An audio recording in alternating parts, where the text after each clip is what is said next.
This real estate agent had a video go viral, and then another, and then another. What happens once, twice, thrice isn't luck, it's strategy. Today we break down the formula for on-brand viral videos on Instagram. If you're somebody who scrolls Instagram, then you've probably already seen the video clip that went viral from today's special guest interview where the caption read, "I asked my Gen Z employee to edit a video for me and here's what she gave me." This video has gone monstrously viral and it features rockstar realtor in Charlotte, North Carolina, Mike Heggie. And today's interview is super special because I am not just interviewing Mike, I'm interviewing the whole team. That's right, exclusive for the first time on this show is an interview with Mike Heggie, his business partner Scott Pridemore, and then none other than the genius Gen Z video editor herself, Teresa Satil. We're going to break down what happened, how did it come to be, how did it go viral, how do you keep doing it over and over and over again, because the reality is getting one viral video is one thing, but doing it again and again and again, that's a pattern. And so we're going to break down the formula of virality, but the other thing is a lot of viral videos are just vanity views. And what's unique and special about what's happening with Mike's business right now with these views is it is activating the right audience. Going viral can actually be a massive distraction for your future business goals. Going viral for the right viewership, the right audience, can just be insane, which is exactly what it has been for Mike Heggie. So today's episode is going to be an absolute blast. It's going to be hilarious, a super fun conversation with the whole crew, breaking down the formula of not just one-time virality, but lasting virality. So welcome to This Week in Marketing. My name is Jason Pantana. I'm your host, and I'm super glad you're watching or listening or whatever. However you're consuming the content, I'm just so happy you're here, and I'd love to hear from you in the comments. What is the biggest takeaway for you in today's episode? You're going to love this conversation. So let's get to it. Man, oh man, I am so excited for this conversation. This has been, I would say, a long time coming, but the truth is this all happened very spontaneously, very quickly, and there's a lot to be learned and gleaned from the experience. So I want to say, Mike, Scott, Teresa, thank you so much for being together for the first time to unpack the brilliance of what's unfolded for your video strategy. I am super stoked for this conversation. Thank you for being here today. Our pleasure. Yeah, thanks for having us. Thank you. Awesome. All right, so a couple things first. Help me and the viewer understand the lay of the land. So my understanding is Mike and Scott, this is your team, and Teresa is the videographer. What's the relationship or identification or responsibilities, just so we understand sort of the org chart, if you will? It's sort of a catch-all, I think, role that I have. Well, it's videographer, editor, social media manager, creative extraordinaire. Exactly. Probably. It's definitely that last part is an accurate title. That's the secret sauce. With creative extraordinaire. I love that. And believe it or not, I'm going to want to circle back to that at some point. I think there's an important component there because I've met so many real estate agents who hire videographers who don't have any understanding of modern content when it comes to Instagram Reels and TikToks and what performs and what doesn't perform and how are you harnessing people's attention to bring about your brand and your business objectives. So I love the fact that it's not just video. Video is just the media of choice on social. And really what it really is creative extraordinaire, which is exactly what you demonstrated with this video. So before we watch the video, we're going to watch the video together. I want to see how you react to your own videos today. Before we watch it, give us the backstory. Set us up for how this came to be. Yeah, go ahead, Mike. No, Teresa, I want to hear her perspective. We were doing just a normal shoot day, right? We just said, hey, I've got a listing. We're doing a listing walkthrough video. We've been talking about it for some time, that some of the listing engagement on traditional walkthrough videos kind of fallen flat. It's a little bit of tone deaf, a lot of noise out there. So we were talking about how can we differentiate it. So that was already in the conversation we had. But I thought it was just a normal day of shooting. Yeah, you thought. No, it was a normal shoot day. I edited a normal video, and then I'm chronically online. It's a horrible habit of mine, but it was a trend for a little while on TikTok to be like, oh, my Gen Z employee or my Gen Z intern edited this video for me, and then it's a really embarrassing edit. So I edited one of those as sort of a joke. Like, I did not think, it wasn't specifically for marketing. It wasn't like, I wasn't playing 3D chess. At the time we're recording this, we're at 50 million views on Instagram right now, and you reached about, 35, 36 million people on Instagram? Yeah. I mean, the level of virality of the video is insane, so please continue. So you were going to actually execute on an existing trend on TikTok as sort of a goof, and stepped into a new trend that other people have tried to rip off. Please continue. Yeah, it's crazy. I mean, that's basically it. Like, I sent this, I texted it to you. I didn't see and it. I was like, ha ha ha, like, I'm going to post it, or can you post it or something like that. It got posted. Before you posted I didn't approve it. I know you sent it. I tried to find it. I didn't approve it. You didn't know that? Well, he didn't say anything, so I was like, it was approved. This really for forgiveness rather than permission. This really comes to the trust that we have in Teresa and her talents, and Really? and furthermore, Jason, I want to point out that we worked with Teresa as a contract for hire for several years before we brought her in-house. So she understands us. She knows Mike. Yes, Mike is a fantastic guy, just like you would feel and perceive through the video. And Teresa understands, that creative piece. For sure. I mean, I read the comments.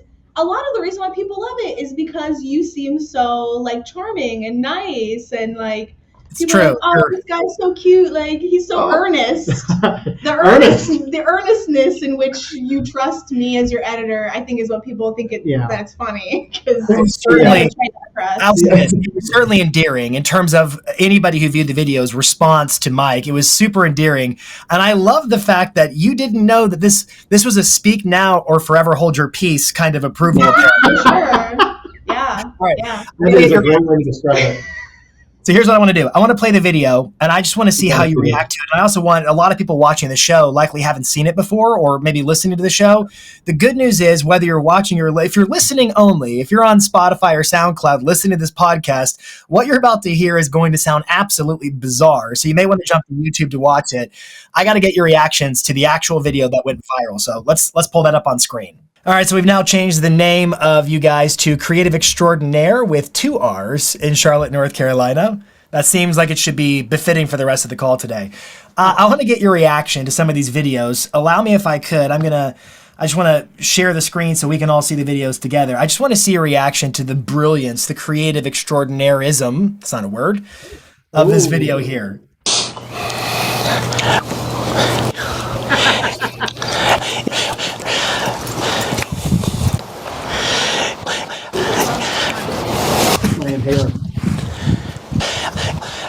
All right, so tell me, my favorite part is definitely the okay. It's the little finger point. Okay, it's definitely my favorite part of it. Nailed that one. But other people, I read the comments and I see a lot of hair flips are favorite moments as well. Yeah. What was your favorite moment? Oh, I think for me, it was just the initial eye glimmer of like the jolt. It's almost like if you had taken a Red Bull at 10 p.m. and need a little extra juice. Oh, I'm awake. I love it. How many videos did you check to see how many people like reuse the audio for that? I think as of today, it was 214 people at the time of the recording. One of your videos, let me pull it up here really quick. It was, I don't know this person, but this video was also hilarious. That's Lori in our office. It's so good.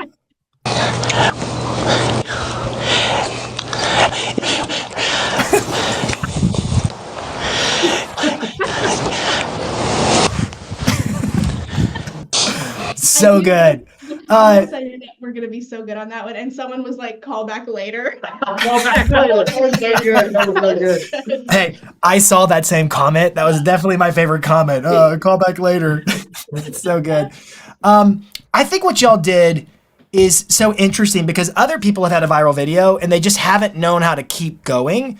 And we're going to talk about this as the show keeps going. How do you keep going with the momentum? I got a couple more videos I just want to get your reactions on that I just thought were hilarious. Starting with, I think it was, where's the one where it's all the Gen Z terms? Oh, it's that one. Writes my script. Writes my script, yeah. Writes my script. Okay, Gen Z editor writes my script. All right, I love it. The sunglasses look good too. Here we go. This listing will make you cry, scream, throw up, and fall to your knees in the Walmart parking lot. This kitchen ate and left no crumbs. The gas range is serving, I fear. Chat, this goes hard. No cap. You're clinically delulu if you don't think this is fire. Okay, Rizzlers, this primary suite lives rent-free in my head. This would send a Victorian child into a coma. High key, Say less. Buying this house would be a colossal W. Leave a skibbity in the comments if you're Sigma enough. This listing will make you cry. Okay. Did you, Teresa, you wrote the script? I did write the script. Tell me the truth. Did you use ChatGPT to help you write it? No, that was all from my brain rotted imagination. That was all up here, baby. And that's my favorite video because I love that video. Mike has an exuberance about him that he wants to convey over video, which is great. But I kept having to tell him, like, you have to deliver this as joylessly as you can muster. Literally joyless. That's good direction. And like that's hard to accomplish. Yeah. What was the opening line on that one again? Can you remember? The Walmart parking lot line? Yeah. This listing will make you scream, cry, scream, throw up, and fall to your knees in the Walmart parking lot. If that's not a hook, I don't know what a hook is. There's a lot there. I love that. That's so creative. And I really appreciated your direction you gave him on as joyless as possible. Yeah. We're going to talk about that too today. I want to get more optics in terms of the dynamic that exists between you, because I know there are so many agents and teams who they're hiring out creative roles, but there's like this power distance where they're not really collaborating. It's more like I contracted you for the work and I want to collaborate with you. And how do you foster that level of creative, I don't know what the right word is. I'm going to call it creative equalism, whatever. It's just equality. Equalism is definitely not a word. But there's just such mutual respect for the ideas. All right, one more that I thought was maybe my favorite video that I've seen. And again, just carrying forward the trend. I love it. Let me share it up for you guys really quick. I think it's this one here. Every time my Gen Z editor laughs at me. All right, let's do it. She does laugh me off. Something's go upstairs.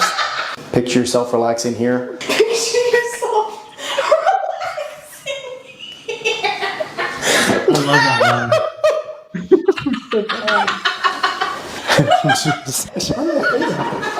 love that Okay. I love like the Halloween effect. Did you add reverb to it? What did you do? How do you describe your laugh? Like a witch's cackle, like diabolical, maniacal, maybe even. That's how I would describe my laugh. Wrong one. Like this?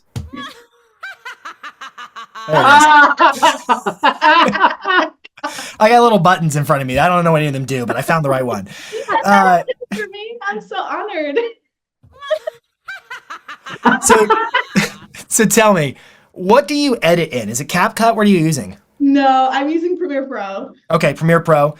And you obviously added some reverb. I mean, you just took creative liberty that was so interesting. The spinning horse was super nice on it because I think it really made it. It does sound like a horse. Very equestrian. Very equestrian. Thank you. Tell me, how much of that was staged versus just organic clips? That was organic. So we were filming the Gen Z writes my script. And then we had filmed like a regular walkthrough of that house. And so I think by that time, Mike knew that I was gonna do it again. Like I couldn't be stopped at that point. So the scene when you're on the toilet and talked about relaxing, was that like made up or did you just say that? I think that was just genuine. I think when you mentioned like what skibbity meant, then. My gosh. Oh, I love these videos so much. I can't wait to see what else you release because you all are definitely a creative trifecta happening right now, and it's super exciting. I love it. We feel like we're in the zone. We're grateful that there's synergy here and trust, For sure. and excited where we go from here. Yeah. Well, speaking of where we go from here, let's dive into some more conversation about this. I just love these videos, and there's so many insights I want to hear from you. Like, it seems like a lot of this happened organically, spontaneously. What was your initial reaction when everything started going viral in the beginning? I think we saw that people were texting me, people that I did know, which was the first piece that was like uncanny that I had not seen before. I mean, people passing would say, yeah, I love your video. And so, I mean, we'd hear it, but not like instantly. So we're getting these random texts from people that I do know. And then it was like people that I hadn't talked to in a few years, like sellers that had moved out of state, someone I connect with, but on an email newsletter. So it was people that I was connected with, but I was just shocked by, I needed to go watch this video because it started coming in. And I saw there's like, a very quick time span, it was catching like momentum. So I was just unclear on like how this happened. I knew that it posted, obviously, so I think I reached out to you. Yeah, and then you said, "Why me? Oh God, why me? Why did you do this?" Is that what I said? No. I remember Mike called. We were on a conversation and he said, "Have you seen what this video is doing?" And I thought, "Wow, let me take a look." And then then you said, "I don't get it." Isn't that so good? He says, "I don't get it. It's like it's," and I said, "No, it's just so dumb. It's smart." Literally. So he had to explain how, like, the breakdown of the video, like, I didn't catch it at first. I had to watch it again. Well, so Teresa, I want to hear your perspective. Yeah. You knew on some level what you were doing. I mean, you were aware of a trend. Yeah. You executed a trend. You appear to have understanding of the mechanics and the physics, if you will, of virality. What was your reaction when you saw it start to take off? I knew that it would do well, like, just because it's funny. I didn't think that it would ever go viral ever. So I was in the office with the office coordinator, Lori, and I don't know. We were just looking at it, and it had hit like a couple thousand, and we were like, wow, this is amazing. We reached 2,000 people. And we gave like ourselves a pat on the back. And then I woke up the next day, and it was like, it had gone over like millions at that point, I think. I don't know. It took a couple days. I'm not sure. Yeah. So it was weird. It was, and Jason, somebody put this together. Oh gosh. Where, like, I didn't know that was like a thing, but you can see, like, who knew that they'd come up with that? It's kind of a funny thing. It's so good. So from business results standpoint, you've already pointed out a couple of details. So Mike, you mentioned you had long lost contacts. You had old sellers and database contacts that are getting your newsletters, receiving your marketing, and you hadn't really heard from them. And so something about this video, the humanity of it, the humor of it, it conjured up old relationships. You had also messaged me, Mike. We were DMing when all this was going on, and you said some of my older videos. And I've got new people coming to the page, and they're stalking old content, and it's not going viral, but it's definitely viral compared to what had been the pace before. Talk about the business benefits, because this is all new. This happened pretty quickly. What have been the most immediate business benefits of having a video like this that went so viral? It's a great question. I think initially it was the conversations at a rapid pace. So it's almost like, in some ways, it's obviously a massive blessing, and we're leaning into it. But like when you're not expecting it, and your business is on pace, and our team is, we're active, and we're out helping buyers and sellers in the marketplace, really had to carve out specific time to respond back with DMs, with respond back and commenting. So our whole team had to really jump in. What I didn't anticipate because there's no language, there was no barrier to it going international.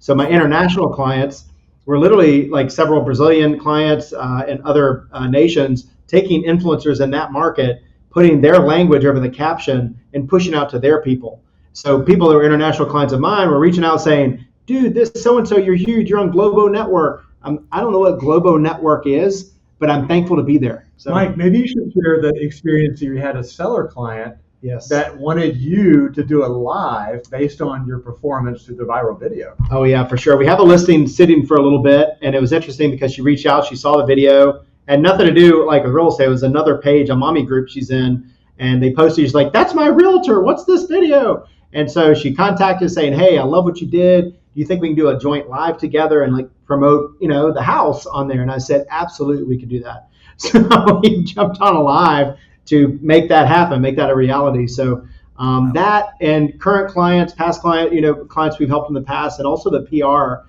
campaign that we're leaning into now. So the press, the media, that's what's been most my jarring, shocking excitement, if you will, of having conversations about the video and sharing what it's done.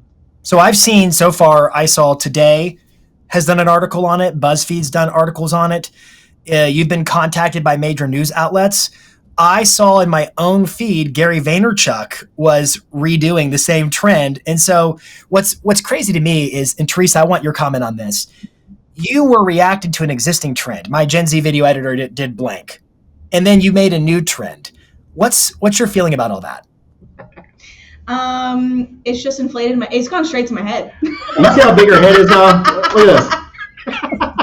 You see this? Full of hot air in here. No, I think it's really amazing. I mean, as a creative, if I can get sappy for a second. Totally get sappy. Please, thank you. As a creative, as an artist, obviously, like, I went to film school. It was always like a dream to sort of put a stamp on something, creatively. And I feel like I've done that in a way, Obviously, it's like derivative of something else. But, it's also special in its own way. So, yeah, I'm just very honored that people want to remake it and that people loved it so much. I loved it. Yeah.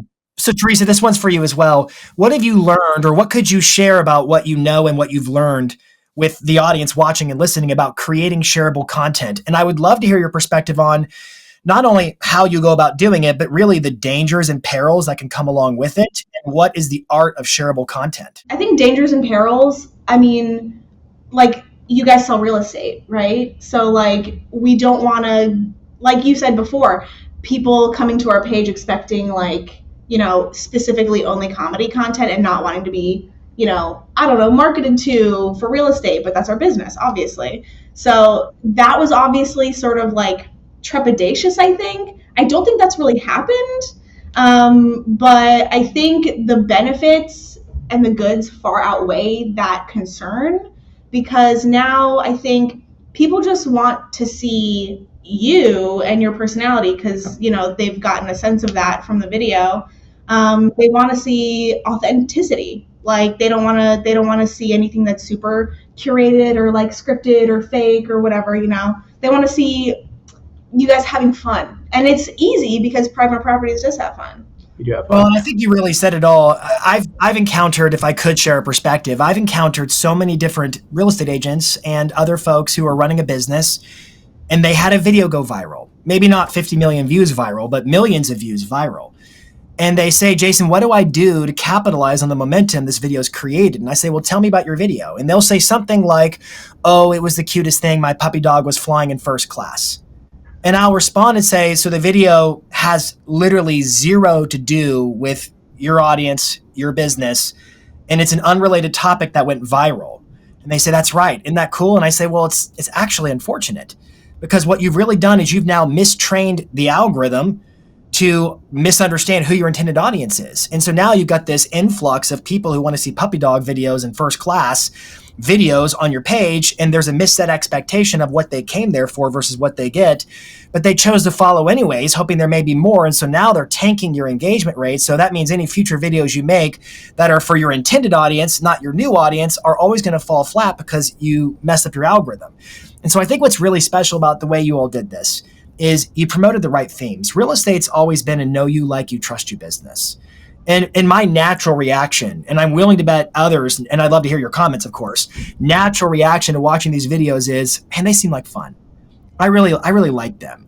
And in real estate, with it being know, like, and trust, and bearing in mind that like is the deciding factor for a lot of folks, they want to work with an agent, of course, that they trust and that they know, but one they really like, and it seems fun, there is something incredibly inviting about that.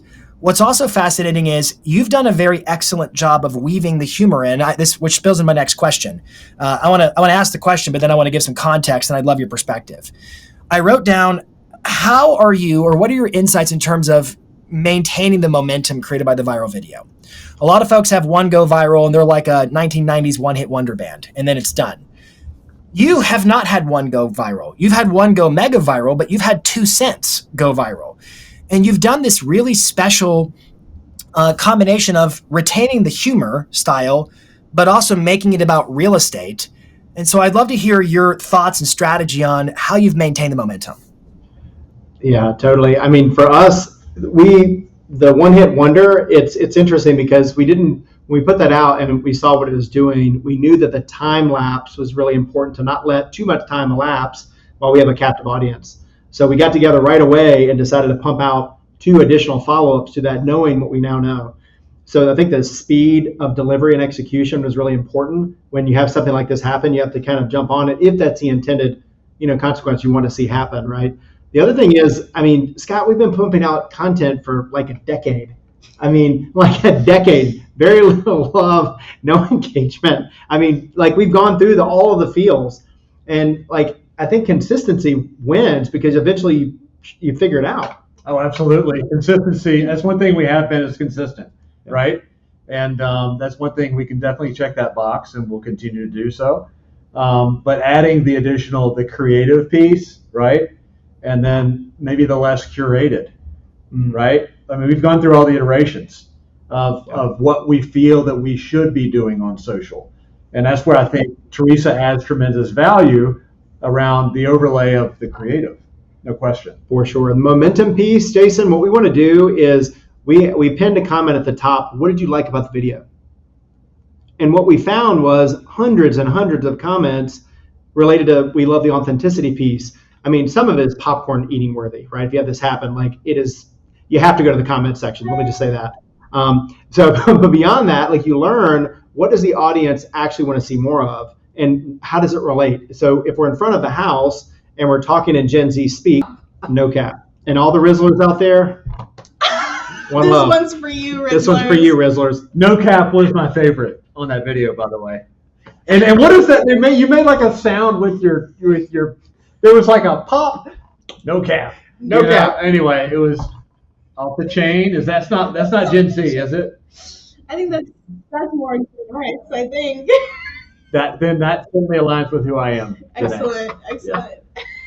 Your dynamic is obviously fun to watch. The three of you have a blast. And I think a lot of folks who are watching or listening, they might think, okay, I love the idea of a viral video.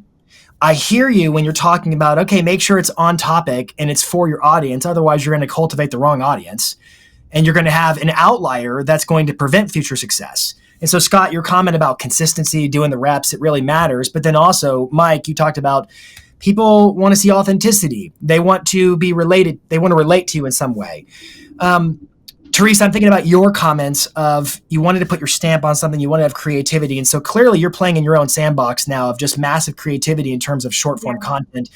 And what is so cool about it, and what I hope other people who are also videographers for other agents are gleaning is, it's not just about viral metrics. It's about viral metrics that influence people to a specific outcome. And the outcome you were looking for was, I want them to know, like, and trust us. It isn't necessarily I want them to buy or sell a house. That's positioned well.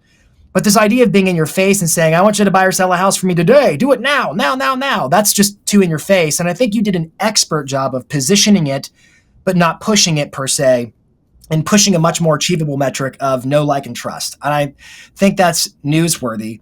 What's going to be your process creatively going forward to continue to take advantage of trends, to document in a way that's engaging? How are you going to keep the success going?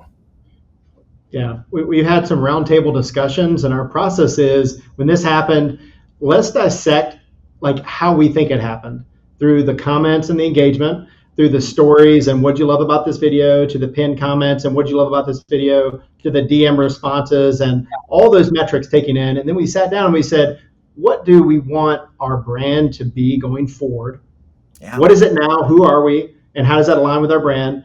Yeah. And then the second piece was, what can we come up that's true to us that interlaces that piece? And so we have some pretty creative ideas, and we're excited. You're going to be something coming down the pipe. Mm-hmm. I would also say that everything that Mike said, and continuing to give Teresa free reign, but also one thing I thought was very interesting about the social post that Teresa created is the whole Gen Z thing. I think that's going to, like, how it was structured, what was said, and here I am, the Gen Z editor, and I'm giving my boss good publicly, and he's willing to be self-deprecating. Yeah. Right? I mean, there's a few layers. It's not just one layer. For sure. How did you all find each other? What's the history on that? Reddit. No, no, I'm sorry. I trolled them on Reddit, and they said, time and place we're going to fight. No.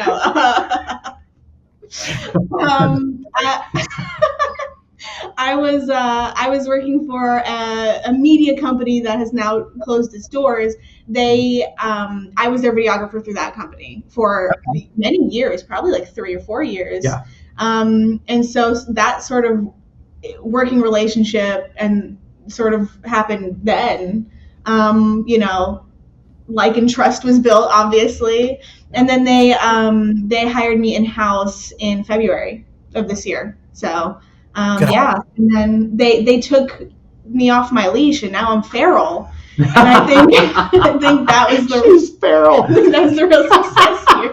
So you brought up the point with like, where she's not just a videographer, she's so much more, and we allow her to be that. So she wasn't wearing the social media hat for us previously, where now she is, and so she is able to spread her wings and obviously bring everything to the table that is so special about Teresa. Yeah, and it is very clearly not about me. I think the reason why it's so successful is because I know and like these guys and the agents at Pridemore Properties, and so I'm very easily able to convey that through video to other people. Yeah, this is unusual to have the first experience of all of us on camera, because normally, like, it was very special for her to agree to this because Teresa is not used to being on camera. She likes being behind the camera. Yes. So it took a lot, to be here at this moment. I got to tell you what, I'm grateful for you to share, because really, Teresa, this was something you started, and I give you massive applause for how creative you've been about it. I also hope people are watching and they're having some thoughts and reflections, because I got to tell you, this is what's been coming up in coaching calls based upon your videos. And especially the video that's been the most impactful is the one with Teresa laughing in the background, and just the banter between the two of you and that level of respect for each other's roles. And I think what a lot of folks enter into when they hire a videographer or a creative person is, a lot of real estate agents are very like, they're type A, I got to do the work, I got to follow a process. It's not always creative, and it's kind of a driver personality many times, and that creates this clash. And here we are, we're describing something that is very authentic. You're creating content that's designed to be engaging and to connect with an audience on a human level. If the metric you're trying to move is know, like, and trust, it has to be authentic. But you recognize there are so many agents who their relationship with their videographer is not symbiotic. It is not mutual respect. It's you're hired, do the job, film me, but that doesn't foster an environment of that kind of creativity. And so this is a lot of words. I'm sorry for the word salad, but what I hope people are getting away from this is I want that. I want a relationship with the people I'm doing work with, because that kind of relationship incites so much more creativity and so much more stickiness for the viewer, for the customer, for ultimately the client who says, I want to work with that team because the team is emanating from all their content. Well, that's part of it. I think going also, when you were working, you work with other agents within that media company, and that same experience, you've had that. So it is a two-way street. Like, the videographer also has to be willing to present ideas, make sure they're well received, and then it's a building process. I'm not sure you hire someone or you work with someone in two ways and it instantly becomes this. It's what you're seeing here is years of maybe reps and working together between contracted basis and now employee-employer relationship. But one thing is for certain, we're glad that you're here. We want to obviously continue to build on what we've been doing, and we're excited where we go from. Well, this has been an amazing conversation. I'm so grateful for all three of you. I'm grateful for the ideas, for the execution, for the humility, for the creativity, for all the different variables that played into this special viral moment. I wish you massive continued success, and again, express my gratitude for sharing your insights and your thoughts and reactions with so many watchers and listeners who are thinking through strategically, okay, what's my next move? What am I seeking to create with my content? Who am I working with, and what am I building, and who am I attracting, and why does this matter? And I think you've given proof to exactly why it matters. If you're somebody watching and your content isn't getting long lost clients to contact you because it's that endearing, then I would challenge you to add a little bit more humanity into your content and see what it does for you. Thank you, all three of you, so much today. Thank you.